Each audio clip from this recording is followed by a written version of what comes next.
You never leave Middle-earth, do you? I don't think you You do. always come back. Yeah. Look, I was in I thought I couldn't have a smaller role in the first trilogy. But no, it was fantastic. It was absolutely fantastic. I mean, it must be surreal Completely for surreal. you. Totally. It's like, where's my part gone?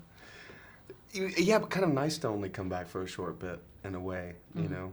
Not to have the pressure of the full trilogy and just sort of come back and revisit. It was like a family Yeah, reunion. it's fun. You know? Fun to come back for 2 or 3 weeks. Yeah. But I found it, look, in my small way, I found it really strange to then go back and tell a story that was made, or you know, in the 60 progression years, of it. 60 Yes. years before. How does one When look we're so 60 much years? younger. Yeah, younger. Well, as elves, Elves were immortal. timeless. Yes.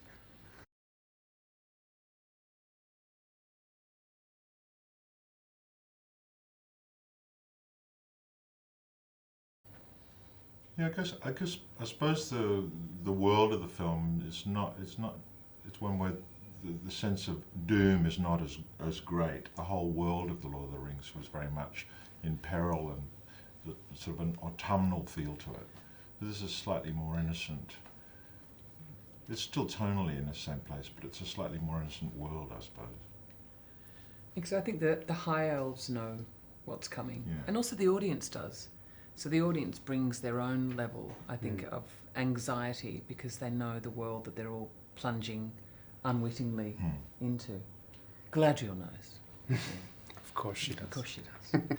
Yeah, well, Frodo was actually not born during the time of The Hobbit, so the bit that I'm in is actually during the time of The Lord of the Rings, sort of before everything starts to Flash fall forward. apart. Yeah. So it's the innocent Frodo that we meet at the beginning of this.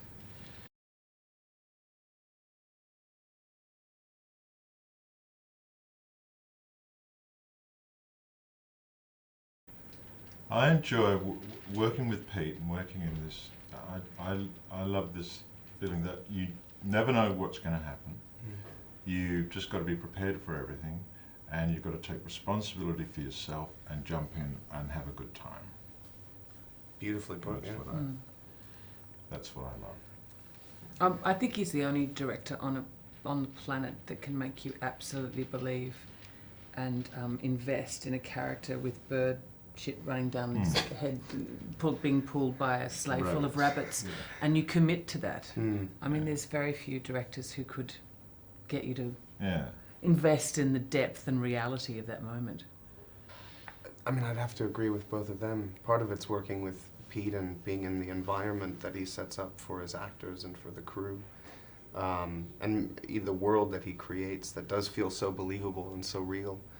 You know, for Frodo, obviously the large part of my journey was over, and it was an extraordinary journey, so just to kind of come back and revisit the innocence and fun of the character was just a joy.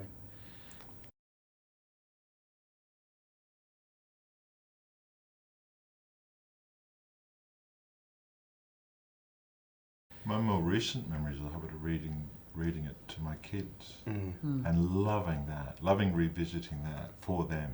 But it's that was the thing that most interested me about doing this film was tonally how similar or different The Hobbit was going to be to Lord of the Rings, because there's a playful. It's buoyant. There's a lighter quality to the book.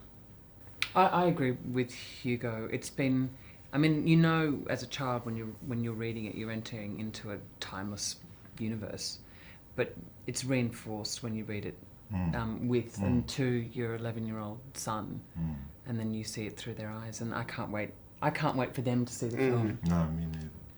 Well, it was my introduction to Tolkien. I mean, I read the book when I was probably 11 or 12. It was just a magical adventure, you know. And I was also curious as to how this would feel in comparison to Lord of the Rings, in the sense that it's very much a proper adventure story, and it is more buoyant and sort of whimsical and funny. Did you keep going and read Lord of the Rings straight after The Hobbit? I didn't. No, Wait, I had the volume on my bookshelf, and it was a little daunting. That's too long. It is still daunting.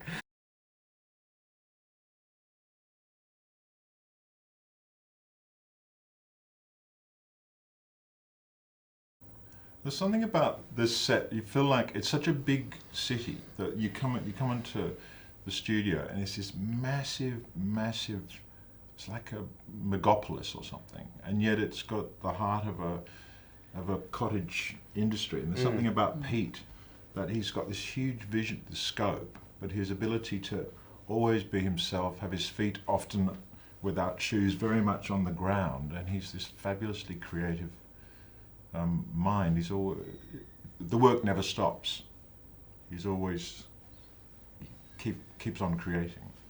Whenever you hear other directors, very influential directors, talk about the directors that they admire and they look to as innovators, Peter's, or always one. David Finch is one, Sam Raimi's another, and Peter's absolutely one of those guys. And as an actor, he's deeply human and funny and irreverent. And as you say, he's like a mad scientist. And there's very few people who've got all that rolled into one package, I think. Yeah. Well, he's incredibly genteel and very down to earth, and like Hugo was saying, like the environment is so massive. It was bigger on this film than Rings as well, and yet it feels so intimate, and it feels like it's being run by a small community and a family. And I think that extends from Peter, and it's really quite extraordinary. Coming back here to New Zealand, it feels like you're kind of working in a neighborhood with a lot of friends and family, and yet the scope is so incredibly massive.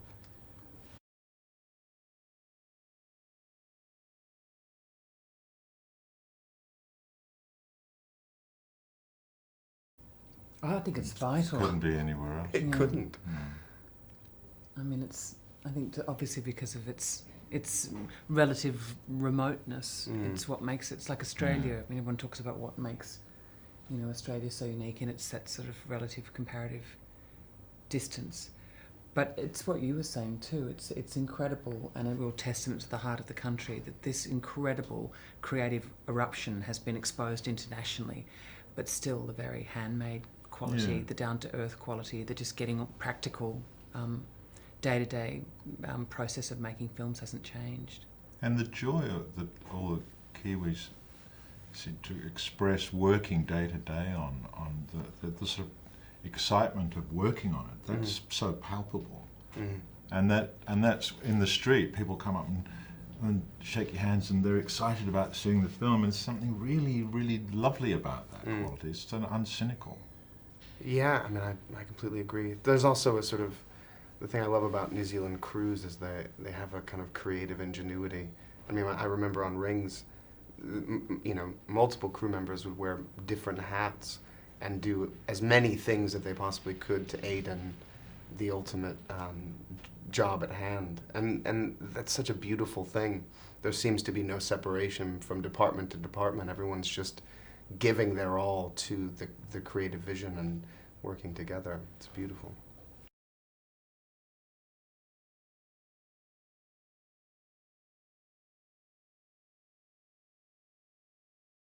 I was thrilling to see it. And, well, for me, possibly for all of us, you feel like, well, often when you go and see a film you're into a lot, it takes a little while for you to really be able to see it objectively. But this film, I felt so immersed in it and swept away. I really felt like a kid watching it. It was absolutely delightful and very moving as well, and like really profoundly moving in parts, and exciting and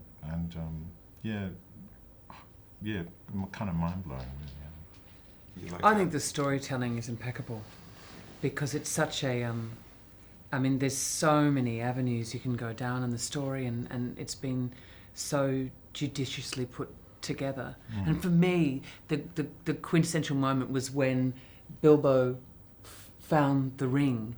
And I was only watching it by myself, but I gasped because I think I think the audience will have that sense of collective memory. Oh no, that's it. This is it. Yeah. And there's 3 more movies I'm going to have to watch. No, but I think that's the collective memory of the audience is really going to feed the experience. Totally. I mean, it's perfect in a way that I think that the Rings was made first and that this has come later, because I found the experience so rich, really rich. Yeah, I completely agree. It is rare that you get to see something objectively, and having had such a small part in the film, it was just lovely to watch as a fan, as you know, the entire experience just kind of washes over you. It's a ride. It's wonderful. It's a lot of fun. Mm.